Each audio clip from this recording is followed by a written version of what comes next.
Salam, salam sejahtera buat kita semua. Perkenalkan, nama saya Julianto Murib. Saya akan mempresentasikan mata kuliah teologi kontekstual, hasil dari buah pikiran melalui refleksi. Di sini saya ambil salah satu bagian pemikiran dasar dari almarhum Monsignor Ron Philip Sakil, Uskup Keuskupan Timika, yang mencetuskan tentang gerakan Tunku Api Keluarga pada tahun 2017 sebagai surat gembala Suara Gayabi, penerbit Sekretariat Keuskupan Timika, dengan tema Yesus Tungku Api Kehidupan. Dalam kehidupan keluarga membutuhkan api. Api dibutuhkan karena cahayanya itu. Cahaya memberikan penerangan, tetapi juga yang memberikan harapan bahwa akan ada kehidupan yang menjamin kelangsungan hidup manusia. Apa yang membuat kelaparan menjadi masalah? Jika dilihat dengan pengalaman empiris, bahwa kelaparan itu bisa terjadi apabila tidak ada api. Sekalipun bahan makanan tersedia, dan itu masalah. Selain kelaparan, juga cahaya api mengalau kegelapan, menerangi kegelapan dan memberikan perlindungan dari kedinginan. Maka orang akan merasa aman dan memperoleh kehidupan. Oleh karena itu, ada hubungan eratnya dengan tanah dan dusun. Manusia membutuhkan kehidupan yang baik. Kehidupan yang baik itu terletak di dalam Yesus, yakni memberikan kehidupan dan kedamaian dalam hidup. Dalam keyakinan umat beriman, bahwa Yesus adalah penyelamat, penyemangat, sumber kehidupan dan kegembiraan. Oleh karena itu, mau menyatakan di sini bahwa Yesus sebagai tungku api kehidupan, atau dengan kata lain, api sebagai simbol cahaya Kristus. Maka, tentang kebudayaan, peristiwa-peristiwa dalam sejarah sungguh-sungguh bersifat sakramental dan karenanya mewujudkan kehadiran Allah. Oleh karena itu, kebudayaan, pengalaman manusia dan sejarah di dalam pengalaman dari agama Kristen mesti dibongkar kekudusannya.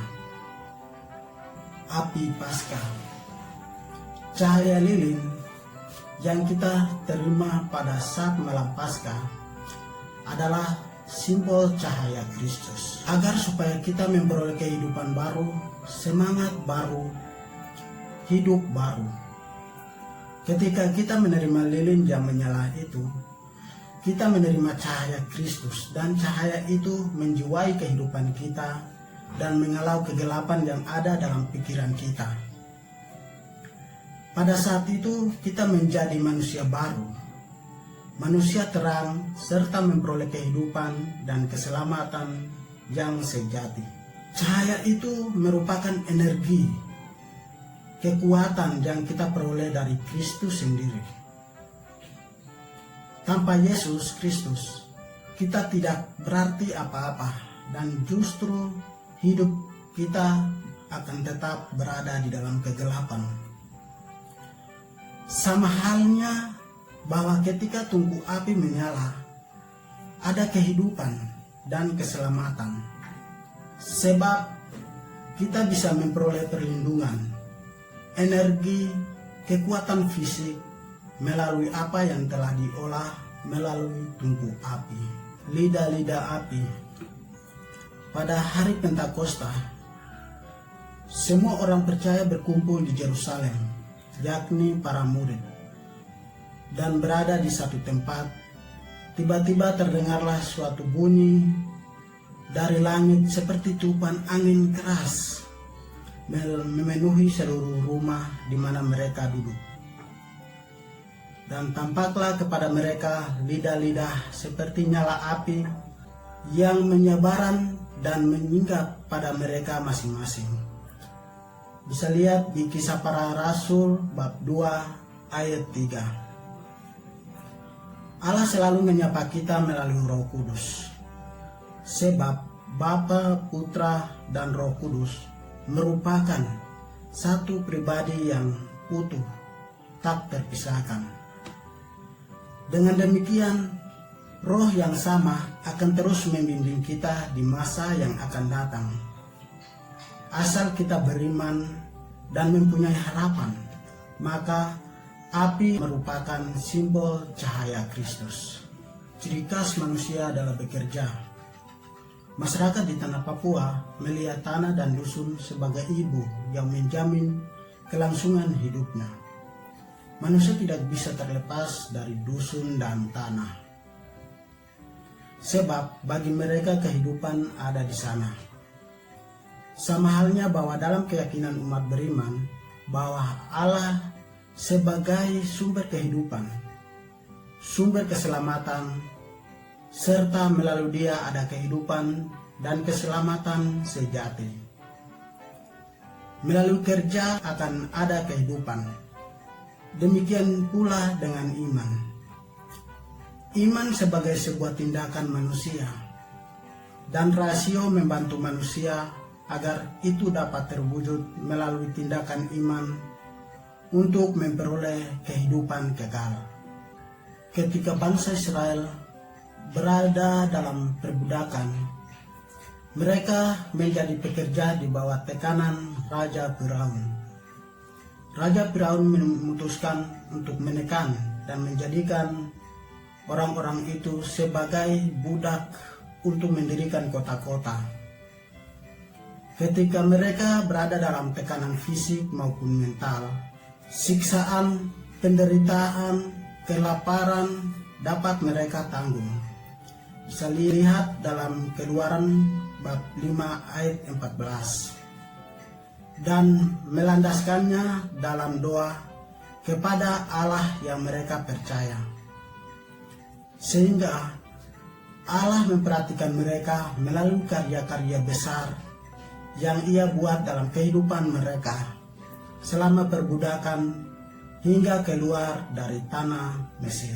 Bangsa Israel pada saat itu tidak mempunyai daya untuk membela diri, sehingga mereka ditekan dan dengan taat menjalankan perintah itu sambil bertekun dalam doa. Mereka juga diperintahkan untuk menyembah berhala melalui patung-patung, tapi bangsa Israel memiliki keyakinan yang kokoh terhadap Tuhan yang mereka percaya, yakni Allah pencipta langit dan bumi. Melalui kepercayaan mereka itu, mereka memperoleh kebebasan, keselamatan dari perbudakan. Harapan mereka yang menjadi pergumulan batin telah terjawab melalui seorang utusan dari Allah, yakni Nabi Musa. Peristiwa serupa dan sangat kemiripan dapat dialami, rasakan, peroleh oleh masyarakat zaman sekarang, khususnya di tanah Papua. Masyarakat merasa tertekan dan kehilangan daya hidup untuk memperoleh kebahagiaan sejati yang mesti menjadi perhatian bersama. Ada sebuah istilah bahwa pemerintah adalah wakil Allah. Itu berarti mereka menjadi pelindung bagi masyarakat. Tetapi justru mereka melalaikan hal itu, kemudian menghadirkan perusahaan-perusahaan logging ilegal. Lalu lingkungan alam, tempat pencarian nafkah hidup digusur habis-habisan, sehingga masyarakat melarat dan tidak memperoleh kehidupan yang menjamin kelangsungan hidup mereka yang mesti dilestarikan bersama-sama. Akhir kata, saya menyampaikan banyak terima kasih kepada dosen pengampu mata kuliah teologi kontekstual, yaitu Bapak Abdon Bisei, dan juga kepada teman-teman sekalian yang mana mendukung saya. Dan saya berharap teman-teman memberikan komentar, saran, kritik berdasarkan video yang Anda nonton. Kiranya Tuhan Yesus menyertai selalu. Wah, wah, wah, wah, wah.